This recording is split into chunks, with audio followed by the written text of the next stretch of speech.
Alors, les coffrets. Je m'étais pris une fois le coffret Star Trek, donc l'intégrale des 10 films. Donc c'est un gros coffret, un méga big amarré en fait, hein, avec tous les films, que j'avais payé pas grand chose, hein. Je crois que je me demande si je l'avais pas payé moins de 10 euros. Celui-là, il y avait une grosse promo. Maintenant, il est bien remonté, mais là, j'avais fait, quand je l'ai vu, j'ai revendu mon coffret DVD et puis hop, je me suis pris ce coffret-là avec l'intégrale des films. Donc ça valait vraiment le coup.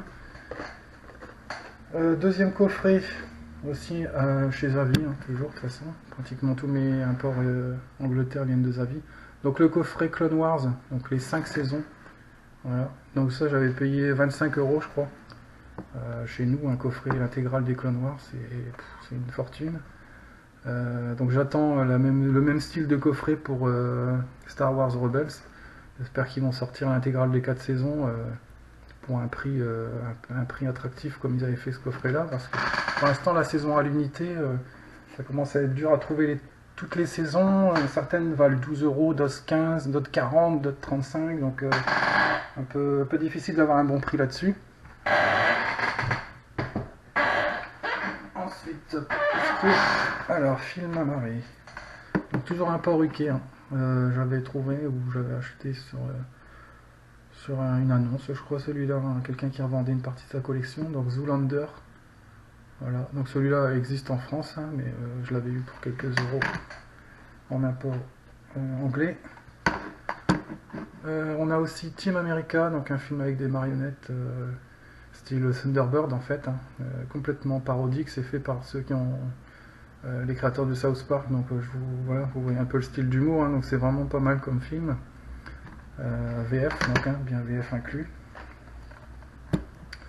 The Last Airbender, donc c'est Avatar chez nous, film qui devait composer plusieurs épisodes, hein, mais qui visiblement n'a pas assez bien marché, donc la série s'est arrêtée au premier. Pourtant je pense que c'est du potentiel, c'était un bon film. Donc l'avantage de la version UK, je l'avais racheté parce que mon Blu-ray français ne passait plus dans mon lecteur, hein, comme nombre de Blu-ray, je pense que ça arrivait à chacun d'entre nous, des titres qui ne passent plus, là, avec cette histoire de vernis qui se pourrit au fil des ans et qui empêche la lecture du disque. Donc je l'avais repris en version UK où il y a la VF, et en plus, chose qui n'était pas disponible chez nous, il y a le 3D, la version 3D aussi. Encore un petit coffret, l'Exorciste, donc qui comprend l'Exorciste, l'original, ainsi que le Director's Cut, l'Exorciste 2, l'Exorciste 3, la série The Beginning et la préquelle Dominion, donc tous avec VF. Donc au niveau du film original, il y a l'original sans les scènes ajoutées avec la VF d'origine, et le Director's Cut redoublé bien sûr. Un film que j'adore, Le Dernier Samaritain, The Last Boy Scout, uniquement disponible en import UK avec VF. Donc il n'est pas sorti chez nous celui-là. Ça, super film, hein, franchement, je vous le conseille. Et aussi, hop, je m'étais pris les Poltergeist. Voilà. Poltergeist 2 et Poltergeist 3, import anglais avec VF. Alors, il y en a encore. Le Escape from LA, donc c'est Los Angeles 2013, qui n'existe pas en Blu-ray chez nous et qui là existe en import anglais avec VF, donc vrai VF, hein. Quand ça sera de la VFQ, je vous le préciserai. The Lost Boy, Génération perdue, excellent film des années 80 avec Kiefer Sutherland, Corey Haim et Corey Feldman. Voilà, toujours avec VF, hein, un peu UK. Weird Science, donc Une créature de rêve, film complètement délirant que j'adore. Je me lasse pas de le voir celui-là.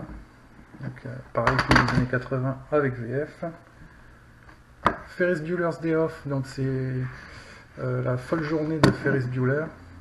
Donc qui sort ce mois-ci, je pense, il me semble, chez nous, enfin, alors que ça fait des années qu'il existe en Angleterre. film génial aussi, Scout Guide to the Zombie Apocalypse, donc c'est guide de survie, scout en milieu zombie, je sais plus exactement le titre français. Film que j'ai découvert complètement par hasard et j'ai été fan tout de suite. Film génial, franchement, on tape des barres tout le long du film, donc à voir avec vrai VF.